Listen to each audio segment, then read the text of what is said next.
Impact. Constant learning and development is essential for any sustainably successful organization and for all individuals within it. And to develop your existing workforce is often an excellent choice, particularly when there is more request on labor force than offered. But how?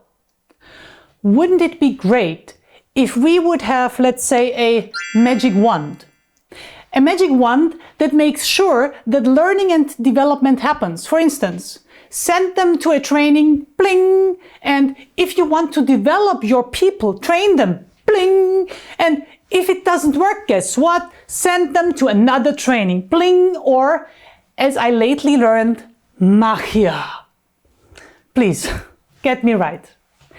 Giving people the opportunity to attend trainings is an essential element for sustainable learning and development.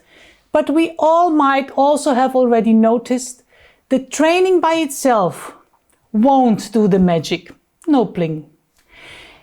If there is a magic, then it is about transferring learning into contribution to results.